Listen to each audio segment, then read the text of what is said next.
इंसाना मालम यालम सदक़ल्लाहुल मौलानल अज़ीम बल्लगना रसूलुहुन नबियुल करीम व नहनु अला ज़ालिका लमिन शाहिदीन व शाकिरीन वल्हम्दुलिल्लाहि रब्बिल आलमीन। आप हज़रात रात के आखिरी हिस्से में हैं और आप लोग बड़ी दिलजमई के साथ में आप हज़रात यहाँ से तशरीफ़ रखे, लेकिन करें क्या, अपने जितने हिंदुस्तान के मशहूर शायर तीनों को आपने बुला लिया है। अब इनके लिए पूरी रात भी कम है।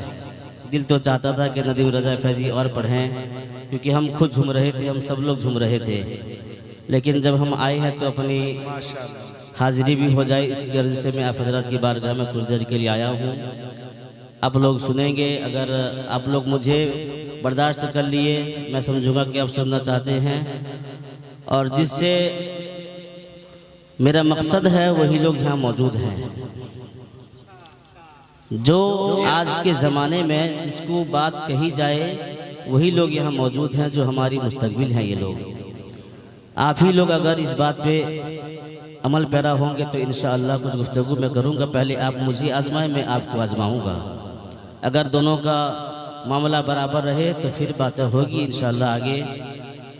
आइए कुछ सुनने और सुनाने से कबल हम और आप मिलकर अपनी और सारी कायनात के मरकज़ अक़ीदत जनाब आका मोहम्मद मुस्तफ़ा सल्लल्लाहु ताला अलैहि वसल्लम की बारगाह गोहरबार में खिराज अक़ीदत पेश करें। अल्लाहुम्मा सल्ली अला सय्यदना मौलाना मोहम्मद बारिक वसल्लम सल्लल्लाहु अलैहि सलातो व सलाम अलैका या रसूलुल्लाह सल्लल्लाहु ताला अलैहि वसल्लम।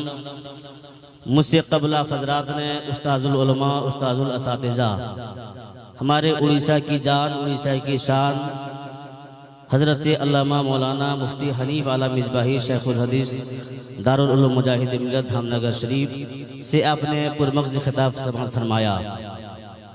अब आखिर में आप हज़रात की बारगाह में मैं आया हूँ। दिल तो चाहता है फिर ज़मज़म फ़तेहपुरी आएँ, फिर शाहनवाज़ हसन आएँ, फिर नदीम रज़ा फैज़ी आएँ, लेकिन रात के उस हिस्से में मैं हूँ, शायद कि आप मेरा सफ़र मुकम्मल कर नहीं पाएंगे। कुछ देर सुनेंगे ना, जरा एक बार, ज़्यादा नहीं, मैं कभी बोलता नहीं, खाली एक, सिर्फ एक बार सुबहान अल्लाह, बस उतनी देर आपने बोल दिया। अब आप मत बोलिए, बस खामोश रह के सुनिए। कुछ देर की मैं गुफ्तगू करूँगा। सरकार आला हज़रत फरमाते हैं, सरवर कहूँ के मालिक व मौला कहूँ तुझे, बाग़े खलील का गुले ज़ेबा कहूँ तुझे, तेरे तो वस्फ़ ऐबे तनाही से है बरी, हैरान हूँ मेरे शाह मैं क्या क्या कहूँ तुझे। आखिर रज़ा ने ख़त्म सुखन इस पे कर दिया, खालिक का बंदा खल्क का आका कहूँ तुझे। इस वक्त हमारे स्टेज पे शफ़ीउल्लाह क़ादरी साहब तशरीफ़ फरमा हैं, जो यहाँ के साबिक़ इमाम भी रह चुके हैं, और हमारे नक़ीब हिंदुस्तान सालिक रज़ा हबीबी, जो भरपूर निज़ामत आपके सामने अपनी निज़ामत को रखा, लेकिन उनके लिए भी वक्त नहीं मिला जो अपनी वो बात कह सकते थे आपको। अगर इजाज़त हो तो मैं आपकी बात अपने जुमले में कह दूँ, मैं आपकी बात कह दूँ। ज़्यादा वक्त नहीं मिला है ना। अल्लाह तबारक व तआला हदीस कुदसी में फरमाता है, लौला कलम खलक़तुल अर्दा ए महबूब, अगर तुझे पैदा करना मकसद ना होता तो मैं ज़मीं को पैदा ना फरमाता। लौला कलम खलक़तुस समा ए महबूब, अगर तुझे पैदा करना मकसद ना होता तो मैं ये आसमां को पैदा ना फरमाता। लौला कलम खलक़तुल जन्ना ए महबूब, अगर तुझे पैदा करना मकसद ना होता तो मैं जन्नत को पैदा ना फरमाता। बात को अगर समेट कर कही जाए तो बात ये होगी, ए महबूब सारी कायनात को मैंने तेरे लिए पैदा फरमाया है। अगर खिताबत के जुमले में इस बात को फैला कर बात कही जाए तो बात ये होगी, ए महबूब मैंने आसमां पैदा फरमाया है, आसमान तो मेरा है, लेकिन मेराज की रात में ये राह गुजर ये तेरा बनने वाला है। और अगर बात को फैला कर बात कही जाए तो बात ये होगी, ए महबूब चांद तो मेरा है, लेकिन इस पे ताकत तेरी चलेगी। ए महबूब सूरज तो मेरा है, लेकिन इस पे कब्जा तेरा रहेगा। ए महबूब कहकशां तो मेरे हैं, लेकिन चमक इसमें बाकी तेरी रहेगी। अगर अगर आपको थोड़ी मेरी बात समझ में आ रही है, कहीं कहीं सुभान अल्लाह कहिए, ताकि एहसास हो कि हाँ आप लोग मेरी बात को सुन रहे हैं। अगर खिताबत के जुमले में बात को फैला कर कही जाएगी तो बात ये होगी, ऐ महबूब जिब्राइल तो मेरा है लेकिन खादिम वो तेरा है, इसराफिल तो मेरा है खादिम वो तेरा है, मिकाइल तो मेरा है खादिम वो तेरा है, जिराइल तो मेरा है लेकिन खादिम वो तेरा है। और बात को फैला कर कही जाए तो बात ये होगी, ऐ महबूब आदम तो मेरा है लेकिन नबूवत का ताज उस पर तेरा है, शीश तो मेरा है नबूवत का ताज उस पर तेरा है, ज़करिया तो मेरा है नबूवत का ताज उस पर तेरा है, यहिया तो मेरा है नबूवत का ताज उस पर तेरा है, सुलेमान तो मेरा है नबूवत का ताज उस पर तेरा है, इब्राहिम तो मेरा है नबूवत का ताज उस पर तेरा है, इस्माइल तो मेरा है नबूवत का ताज उस पर तेरा है, मूसा तो मेरा है नबूवत का ताज उस पर तेरा है, ईसा तो मेरा है नबूवत का ताज उस पर तेरा है। और बात फैला के कही जाए तो बात ये होगी, ऐ महबूब अब्दुल मुत्तलिब तो मेरा है, दादा वो तेरा है, आमिना तो मेरी है, माँ वो तेरी है, अब्दुल्ला तो मेरा है, बाबा वो तेरा है। और आगे बात फैला कर कही जाए तो बात ये होगी, ऐ महबूब फातिमा तो मेरी है लेकिन बेटी वो तेरी है, अबू बकर तो मेरा है, सिद्दीक वो तेरा है, उमर तो मेरा है, फारूक वो तेरा है, उस्मान तो मेरा है, दामाद वो तेरा है, अली तो मेरा है, दामाद वो तेरा है। और बात को फैला के कही जाए तो बात ये होगी, ए महबूब बिलाल तो मेरा है, आशिक वो तेरा है। और फैला के कही जाए, ए महबूब अवैस तो मेरा है, दीवाना वो तेरा है। और बात को फैला के कही जाए तो बात ये होगी, ए महबूब अब्दुल कादिर तो मेरा है, गौसियत कुबरा का ताज उस पे तेरा है, मुईनुद्दीन तो मेरा है, चिश्ती रंग उस पे तेरा है, साबिर तो मेरा है, सब्र का ताज उस पे तेरा है, मुईनुद्दीन तो मेरा है, चिश्ती रंग उस पे तेरा है। और बात को फैला के कही जाए तो महबूब बात ये होगी, 14वीं सदी का अहमद रजा तो मेरा है, आशिक वो तेरा है, धामनगर का हबीबुर रहमान तो मेरा है, हबीबी ताज वो तेरा है। सारी कायनात को मेरे रब ने अपने महबूब के लिए बनाया है, जमीन नबी के लिए, जमान नबी के लिए, आसमान नबी के लिए, चांद नबी के लिए, कहकशां नबी के लिए, सूरज नबी के लिए, अंबिया नबी के लिए, सब नबी के लिए। तो बरेली की जबान में वही कहो, या रसूल अल्लाह जमीनो जमा तुम्हारे लिए, चुनीनो चुना तुम्हारे लिए, बने दो जहां तुम्हारे लिए, या रसूल अल्लाह दहन में ज़बा तुम्हारे लिए, बदन में है जान तुम्हारे लिए, हम आए यहाँ तुम्हारे लिए, उठे भी वहाँ तुम्हारे लिए। उस पे मैं कुछ देर तबसरा करूंगा इंशाअल्लाह।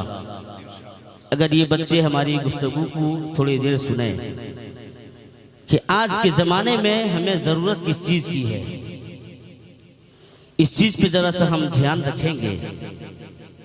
उससे कबल फिर मैं आप हज़रात को कहूंगा, अपने ईमान और अकीदे में ताजगी लाएं। ये हमारा जज्बा हमेशा सलामत रहेगा, बोलिए इंशाअल्लाह। जलसा हमेशा सजता रहेगा, बोलिए इंशाअल्लाह।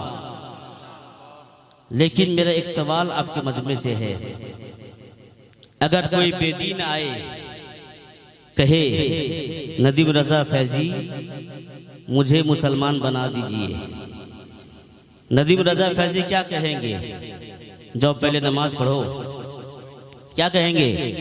सबसे पहले कहेंगे कि पहले कलमा शहादत पढ़, पहले कलमा पढ़ाएंगे। जब कोई बेदीन अगर ईमान लाए तो उसे नमाज का हुक्म नहीं देंगे, रोजे का हुक्म नहीं देंगे, हज व ज़कात का हुक्म नहीं देंगे।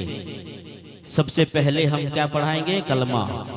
ईमान पहले है, अमल बाद में है। ईमान पहले, अमल बाद में है। अगर हमारा ईमान सलामत है तो सारी कायनात सलामत है। लेकिन मैं एक सवाल है आपसे, सारी दुनिया में ये देखा गया, हर कोई कहता है ईमान है पहले। अगर नमाज से सवाल हो जाए, नमाज तो बता तेरी जान क्या है, तेरी असल क्या है, तेरी हकीकत क्या है, तो वो कहेगा, नमाज कहेगी मेरी जान ईमान है।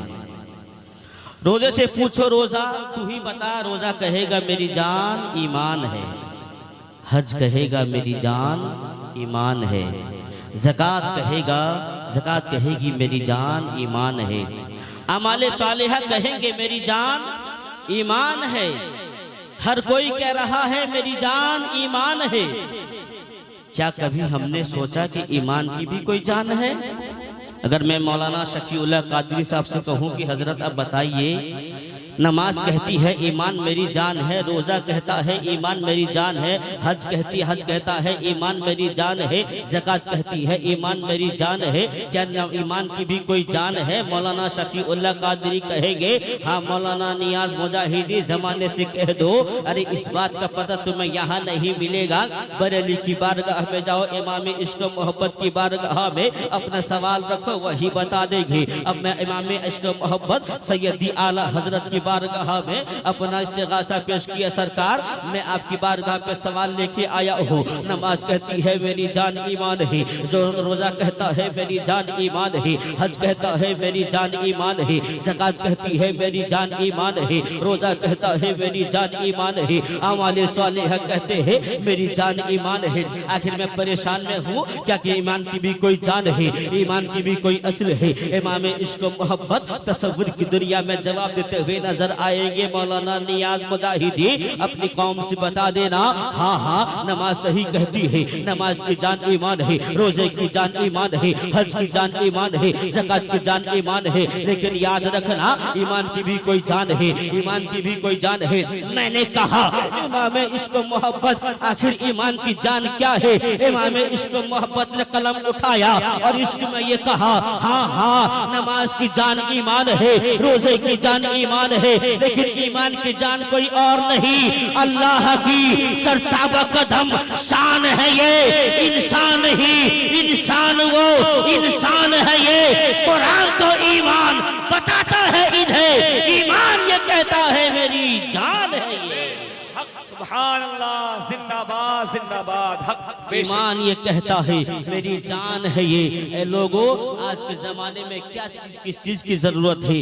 आज के जमाने में हर कोई मतलाशी है इज्जत के लिए, हर कोई चाहता है मुझे इज्जत मिल जाए, हर कोई चाहता है मुझे बुलंदी मिल जाए, हर कोई चाहता है मुझे बुलंदी मिल जाए, मुझे मंजिल पे तय करने वाला सफर मिल जाए, मैं सफर करता तय करता हुआ आगे चला जाऊंगा। लेकिन याद रखना अपनी समाज का बड़ा भी चाहता है मैं इज्जतदार हो जाऊं, अपनी समाज का छोटा भी चाहता है मैं इज्जतदार हो जाऊं, अपनी समाज का एक गरीब भी कहता है मैं इमाम इज्जतदार हो जाऊं, एक अमीर भी कहता है मैं इज्जतदार हो जाऊं। लेकिन आखिर इज्जत है क्या चीज? इज्जत किस पे मिलती है? वो कौन सा रास्ता है जिस पे हम अख्तियार करेंगे तो हमें ईमान हमें इज्जत मिल जाएगी? आखिर कुरान को हम कुरान से पूछते हैं कुरान तू ही बता दे वो ईमान का रास्ता क्या है, वो रास्ता क्या है जिस पे हम चलेंगे तो हमें दर्जा मिल जाएगा, हमें दर्जात मिल जाएंगे, इज्जत मिल जाएगी, बुलंदी मिल जाएगी। तो कुरान कहता है उतरुल इल्म दरजात, याद रखना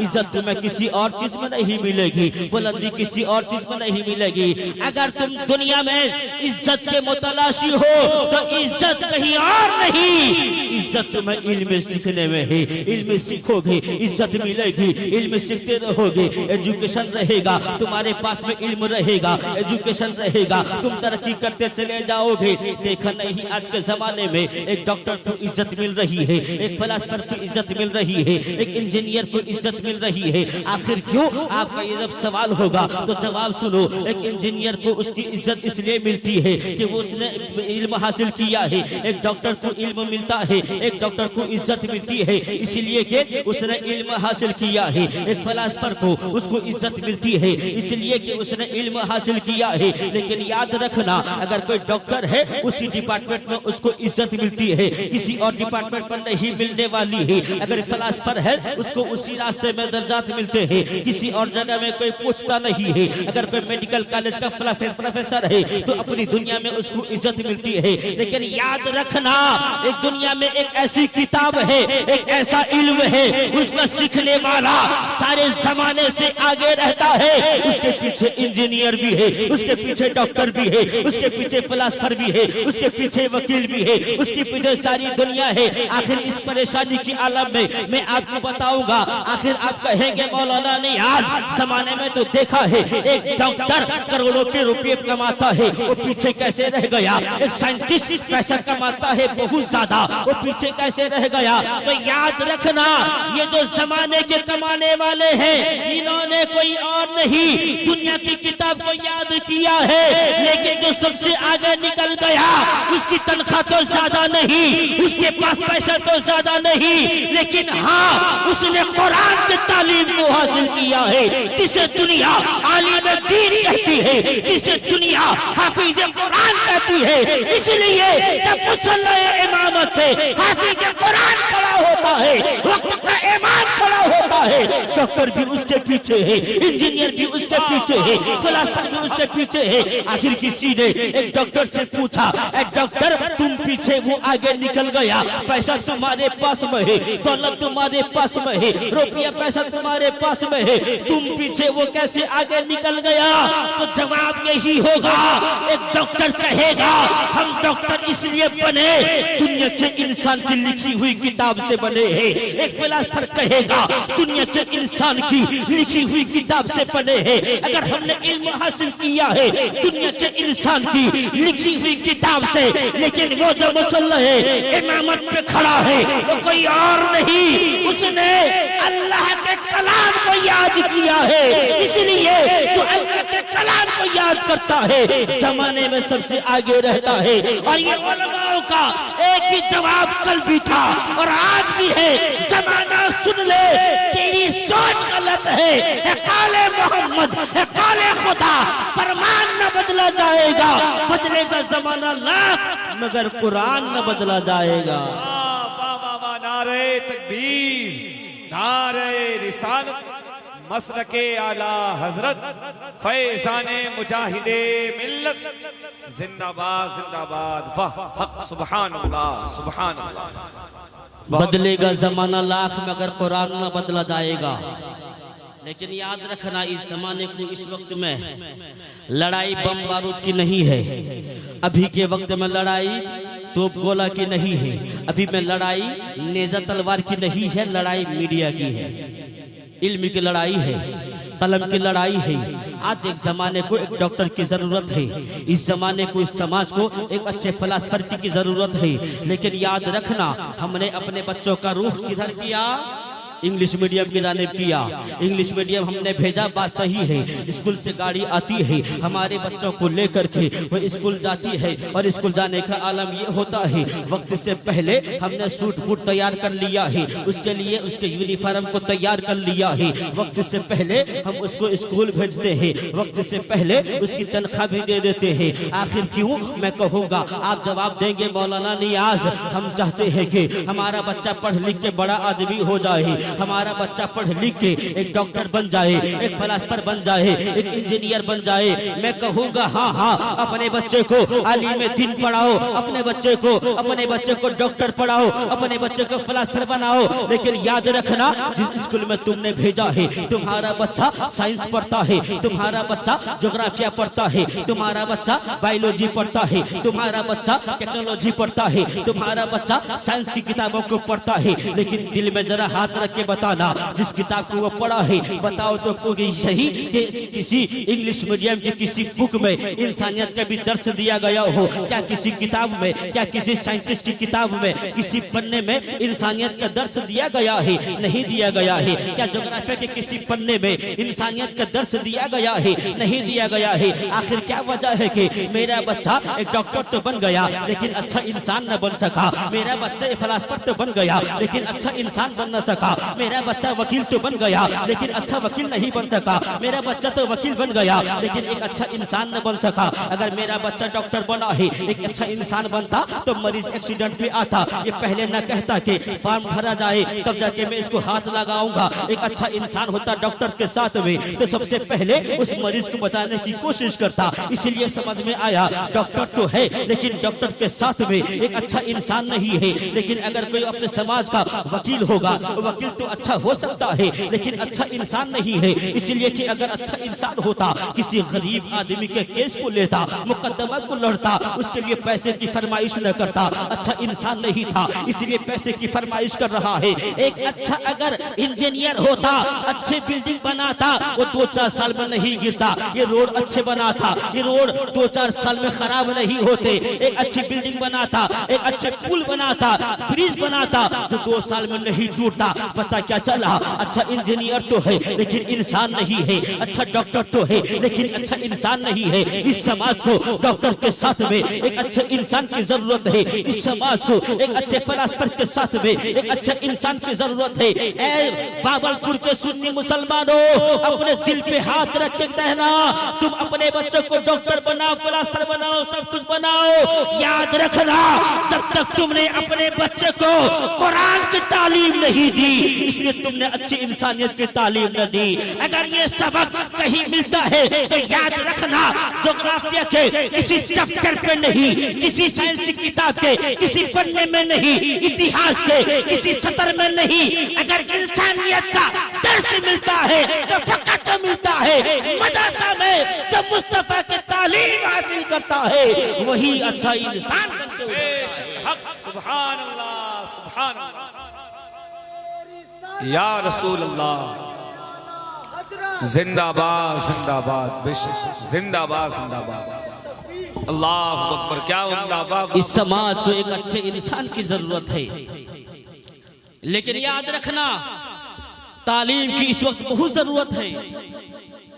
तालीम हासिल करने के बाद में आज दुनिया तो हवाओं में उड़ रही है, मंगल ग्रह पर जाकर प्लॉटिंग कर रही है दुनिया, चांद का सफर तय कर चुकी है दुनिया, लेकिन ये तरक्की नहीं है। अगर तरक्की इसको कहोगे तो याद रखना, जमीन से उड़ के आसमान तक पहुंचा ये तरक्की नहीं है, बल्कि तरक्की तो इसका नाम है एक इंसान की मुसीबत में काम आ जाए। एक बेटा अपने बाप से मोहब्बत करे, यही कामयाबी का नाम है। एक बेटी अपनी माँ की इज्जत करे, यही कामयाबी का नाम है। अगर हम पैसे कमा के बड़े हो गए, पैसे वाले हो गए, हमने माँ बाप की तौहीद की, इज्जत न की, फिर तरक्की किस चीज के नाम दोगे तुम? इसीलिए जरूरत है पहले इंसान बनो। अच्छे इंसानियत का दर्स सिर्फ हमें मजहब इस्लाम देता है, और यही वजह है ये दुनिया आज मदरसे पे ताले लगा रही हैं। इस बात को नौजवानों तुम लोग सोचो, बहुत जलसा हमारा उड़ीसा में हो रहा है, हर रोज कहीं ना कहीं जलसा हो रहा है, बहुत खर्च हो रहे हैं, लेकिन कल भी जहां जिहालत के अंधेरे में हम डूबे हुए थे, आज भी वही डूबे हुए हैं। कल भी हमारे यहाँ कोई मर जाए, जोड़े दिन को लेके हम परेशान थे कि जोड़ा दिन है, आज कोई बाहर नहीं जाएगा।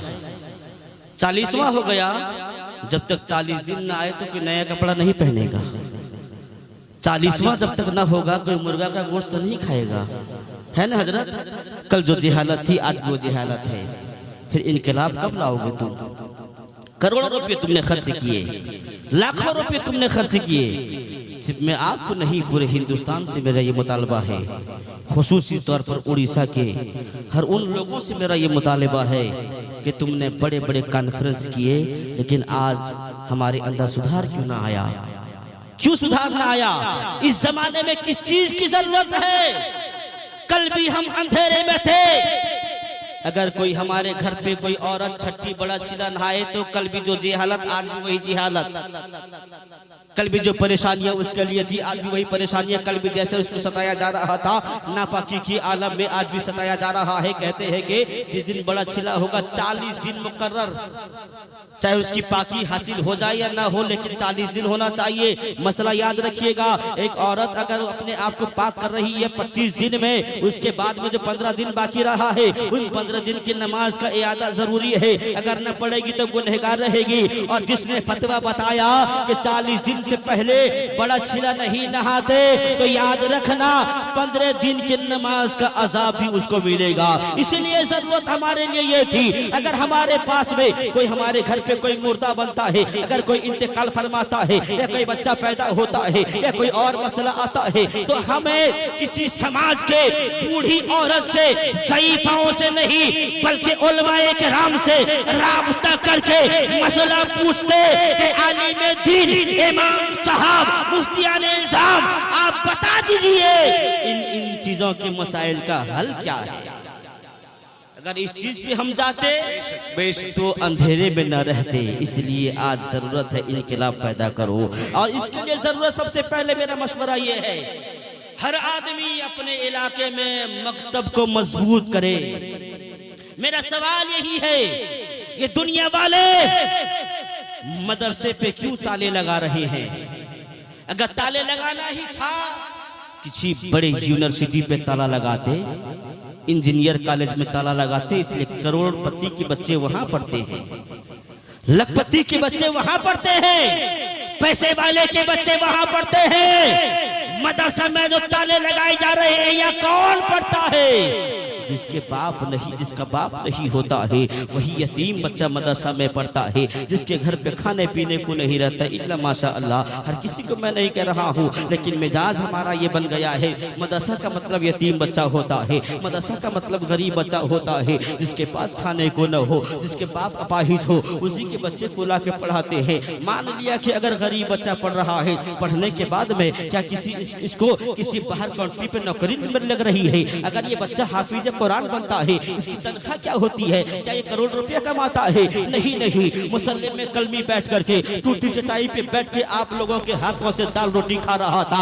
आज भी मुसल्ले में बैठ करके वही 5-7 हजार रुपये तनख्वाह कमा रहा है। लेकिन मेरा मुतालबा ये है, अगर 7-8 हजार या 10 हजार की तनख्वाह कोई आलिम दीन पा रहा है, हाफिज कुरान पा रहा है, फिर मदरसा में पढ़ने वाले बच्चों के लिए ये पाबंदियां क्यों लगी जा रही है? मदरसा बंद होना चाहिए, मदरसा को बंद कर दिया जाए। इसीलिए कि ये दुनिया जानती है, ये वही कौम है, ये वही तारीख है, इन्होंने करबला में इतिहास रचा के आया है। ये वही सफ़े है जिन्होंने हर दौर में मुंह तोड़ के जवाब दिया है। वो जानते हैं ये वही मदरसा का पाला हुआ। जब कोई फजल हक खैराबादी बनकर निकलता है, जब कोई जिहाद का फतवा लगाता है, तब इनकलाब इनकलाब का नारा लगाया जाता है। जब कोई किफायतुल्लाह काफी बन करके जब कोई कलम उठाता है और लिखता है, जमाने वालों तुम्हारी सोच गलत रहेगी, याद रखना, तुम कहते हो कि तुम इस्लाम को मिटा दोगे, याद रखना कोई गुल बाकी रहेगा ना, चमन रह जाएगा, फकत रसूलुल्लाह का दीन हसन रह जाएगा।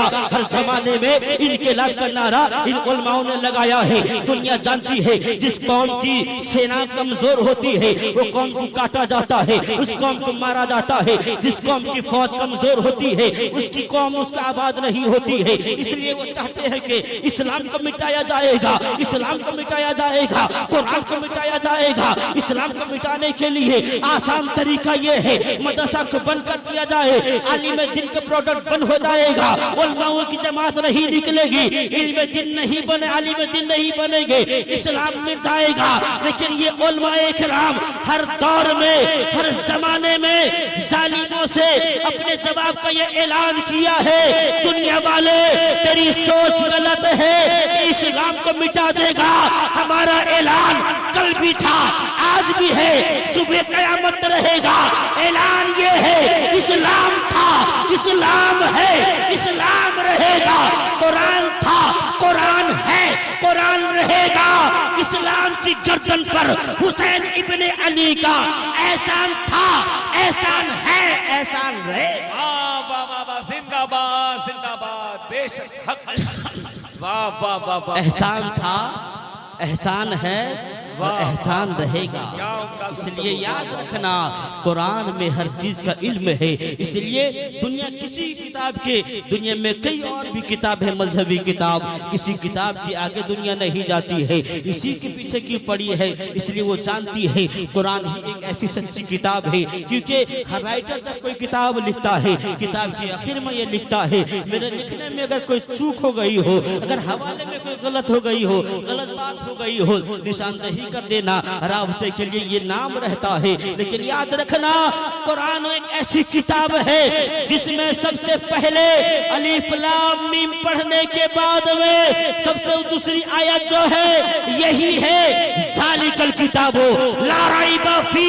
ये वो किताब है जिसमें कोई शक की गुंजाइश नहीं है। आखिर कुरान में क्या है, कुरान में क्या नहीं है? कुरान का ऐलान है तिब्यानन लिकुल्लि शैइन, कुरान में हर चीज का इल्म है, हर चीज का रोशन दलील ऐलान है। क्या नहीं है कुरान में, क्या नहीं है? नमाज का जिक्र कुरान में है, रोजे का जिक्र कुरान में है, तहारत का जिक्र कुरान में है, हज का जिक्र कुरान में है, ज़कात का जिक्र कुरान में है, नमाज का जिक्र कुरान में है, सजदे का जिक्र कुरान में है, मुस्तफा की अजमत का जिक्र कुरान में है, मुस्तफा की रिफत का जिक्र कुरान में है, मुस्तफा के दंदाने मुबारक का जिक्र कुरान में है, मुस्तफा के वद्दुहा वल्लैली इज़ा सजा का जिक्र कुरान में है, मुस्तफा की रिफत का जिक्र कुरान में है, मुस्तफा की आमद का जिक्र कुरान में है, मुस्तफा की शोहरत का जिक्र कुरान में है, मुस्तफा की शफाअत का जिक्र कुरान में है, क़यामत का जिक्र कुरान में है, शफाअत का जिक्र कुरान में है, हौज़े कौसर का जिक्र कुरान में है, मीज़ान अमल का जिक्र कुरान में है, जिब्रील का जिक्र कुरान में है, मिकाईल का जिक्र कुरान में है, इसराफिल का जिक्र कुरान में है, इस्राइल का जिक्र कुरान में है, आदम का जिक्र कुरान में है, शीश का जिक्र कुरान में है, ज़करिया का जिक्र कुरान में है, यहिया का जिक्र कुरान में है, इब्राहिम का जिक्र कुरान में है, इस्माइल का जिक्र कुरान में है, मूसा का जिक्र कुरान में है, ईसा का जिक्र कुरान में है। अरे कुरान का ऐलान है आदम से लेकर ईसा तक जो हो चुका, जो हो रहा है, जो होने वाला है, हर चीज का चैलेंज कुरान में। लेकिन याद रखना कौम के जयालु मुसलमानों, तुम ही तो कुरान को छोड़ दिए। कुरान को तो हमने झाड़ फूक वाली किताब समझ रखा है कि जब हम बीमार पड़ेंगे हाफिज साहब के पास जाएंगे, तावीज दे दो। क्या बंद कर क्या? अगर कोई सास बहू में झगड़ा तो कुरान, माँ कसम खा के कहते कुरान छुपे करके मैंने ऐसे बात कही नहीं। ये बात होती है जी जी। अभी कुरान छू के कहूंगी मैंने ऐसे बात कही नहीं। कुरान की बात याद रखना, कुरान नबी फरमाते हैं जिस घर में कुरान की तिलावत नहीं होती वो घर बेबरकत वाली हो जाती है। अभी शबे बारात कल गुजरी है, अब खुद सोचना कि कितने लोग हैं जो कितने खत्म कुरान की तिलावत करके अपने मरहूम के नाम नजर किए हैं। इल्ला माशाअल्लाह। इसलिए लोगों कुरान हासिल करो और इल्म हासिल करो। इस जमाने में हमारी समाज को दीनी इल्म की भी जरूरत है, लेकिन दुनियावी इल्म की भी जरूरत है। लेकिन इल्म हासिल करने के बाद में कभी घमंड न करना। मैं अपनी गुफ्तगू को समेट रहा हूँ कि अपने इल्म में कभी घमंड न करना, इल्म की वजह से कभी तकब्बुर न करना। इंसानियत का दर्स कुरान में लिखा है, इंसानियत का दर्स कुरान में है। और कुरान कहता है जब तुम आलिम बन जाओ, हाफिज बन जाओ, फलासफर बन जाओ, डॉक्टर बन जाओ, इंजीनियर बन जाओ, तुम कुछ भी हो जाओ, अपने माँ बाप के पास में जाओ तो अपने बचपन को याद करके जाओ कि मैं कैसे छोटा था। ए अल्लाह, मेरी माँ किस तरह मुझसे मोहब्बत करती थी। मैं तो वही हूँ जो सबसे पहले नंगा में आया था, सबसे पहले जिसने मेरे सतर पे पैर से कपड़ा रखा था वो मेरी माँ की जात थी। जिसने सबसे पहले मुझे कपड़ा खरीद के ला के दिया था वो मेरे बाप की जात थी। मैं 9 महीना जिसके पेट में रहा उस वजन को मेरी माँ बर्दाश्त करके जा रही थी। कुरान तुमको तालीम देता है जब तुम माँ बाप के पास में जाओ तो अपने आप कौन हो क्या हो इस चीज को न देखना। जब माँ बाप के पास में जाओ तो अपने आप को, अपने बचपने को तस्वीर कर लेना कि जब मैं छोटा था, जब मैं बीमार पड़ रहा था, जब मैं बीमार पड़ रहा था, मुझे दौलत की जरूरत थी, मुझे दवाई की जरूरत थी, उस वक्त में मुझे कोई और नहीं, मेरा बाप ला के दे रहा था। अरे कौन बाप? वही बाप जिसने अपनी जवानी को खर्च करके तुम्हें जवान किया है, जिसने अच्छे स्कूल में पढ़ने के लिए, तुम्हारे लिए अच्छे कॉलेज में पढ़ने के लिए तुम्हें ट्यूशन फीस का इंतजाम किया था, तुम्हारे लिए अच्छी चीज का इंतजाम किया था। आखिर उस बात की खता क्या थी? वो बाप जिसने तुम्हें अच्छी स्कूल में पढ़ने के लिए, कॉलेज में पढ़ने के लिए, ट्यूशन फीस के लिए अच्छे पैसे ला के दिए, तुमने उसको आज बुढ़ापे में तुम्हें उसकी जरूरत थी, लेकिन आज हम उस बाप को तरसाते हैं, उस बाप को तड़पाते हैं। माँ वो माँ थी जिसने बड़े सपने देखी थी, मैं बड़ी हो जाऊं, मेरा बच्चा बड़ा हो जाएगा, मुझे आज ला के अच्छी जिंदगी देगा। लेकिन होता क्या गया है, जब हम बड़े हो गए ना, हमें जाजपुर के शहर में अगर जगह मिली है, मैं इंजीनियर बन गया हूँ, मुझे वहाँ अगर जगह मिली है, मैंने बिल्डिंग वहाँ बना ली, देहात की सरजमी पे अपने माँ बाप को छोड़ दिया है, मैं यहाँ पे उनको छोड़ करके मैं शहर चला गया। शहर में जाके कभी भुवनेश्वर में जाके मैंने मकान खरीद लिया है, कभी कटक पे खरीद लिया है, कभी भद्रक पे खरीद लिया है, कभी जाजपुर पे खरीद लिया है। अगर पूछा जाए उनसे, अभी कुछ दिन पहले की बात है, एक मैंने पोस्टर में देखा था, एक बात उसमें लिखी थी, एक बच्चा अपने ऑफिस का एक बड़ा डॉक्टर, अपने ऑफिस का एक बहुत बड़ा इंजीनियर बन जाता है, बहुत बड़ा मैनेजर बन जाता है। उसने अपने बाप को कॉल करके कहा, ए अब्बा जान आप ऑटो रिक्शा चलाना छोड़ दो। तो बाप ने कहा था, बेटा तू तो अच्छा इंजीनियर बन गया है, तू तो बड़ा मैनेजर बन गया है, आखिर मैं क्यों छोड़ दूंगा।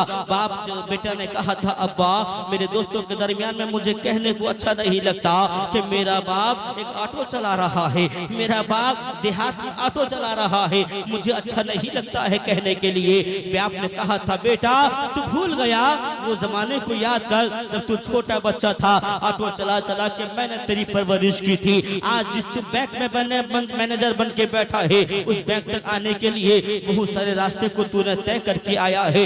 मेरे पास में कोई और तरीके नहीं थे, लेकिन मैंने उन तरीकों को अपनाया नहीं था। मैंने उसी ऑटो रिक्शे को चला करके तुझे स्कूल में पढ़ाया था, तुझे कॉलेज में पढ़ाया था, तुझे ट्यूशन फीस लगाया था।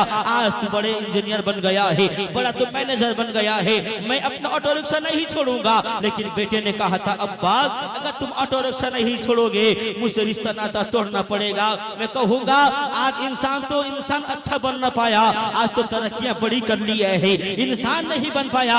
होना तो ये चाहिए था, ए अब्बा चाहे तुम ऑटो रिक्शा चलाया ना चला, तू कल भी मेरा बाप था, आज भी मेरा बाप है। अगर मैं बाजू वाला हो गया, अगर मैं ताकत वाला हो गया, अगर मैं शोहरत वाला हो गया, सारी चीज अगर मेरे पास में है, तो मैं कभी अपने आप को घमंड नहीं करूंगा। तो याद रखना, ये दर्श तुम्हें कहीं और नहीं, तुम्हें कुरान के इल्म में दिया है, मदरसा के इल्म में तुम्हें दिया है। इसलिए आप इल्म दिन हासिल करते रहना। अगर इल्म दिन हासिल न करोगे तो याद रखना, ये जमाना तुमको मिटाने के लिए तुला हुआ है, ये जमाना तुम्हें काटने के लिए तैयार है। इसलिए तुम अगर चाहते हो कि इस दुनिया में आबाद रहो, इस दुनिया में तुम फूलते और फलते रहो, याद रखना, तुम सुबह उठने के बाद में मेरी माएं और बहनों, जहाँ तुम अपने बच्चों को इंग्लिश मीडियम के लिए तैयार करती हो, वही अपने बच्चे को इल्म दीन हासिल करने के लिए मदरसा भेजने की कोशिश करना, मकतब भेजने की कोशिश करना। उस जमाने के गरीबों, दिल में तकलीफ न करो कि तुम्हारे पास में मदरसा में पढ़ने वाला बच्चा अच्छी बूट सूट नहीं है। दुनिया ने देखा है, इंग्लिश मीडियम में जाने वाला बच्चा अच्छे बूट पहन के जाता है, अच्छी शूज पहन के जाता है, अच्छे कपड़े लेके जाता है, लाने के लिए गाड़ियां आती है। तो कुर्बान जाओ, मदरसा का इल्म हासिल करने वाला बच्चा अपने आप को तन्हा महसूस न करे। नबी ने पहले 1400 साल पहले बता दिया है, किसी की सूट बूट को देखे तुम तक कभी तकलीफ न करना। याद रखना, कोई सूट बूट पहन के दुनिया के इल्म को सीखने जाता है, लेकिन जब इल्म दीन सीखने के लिए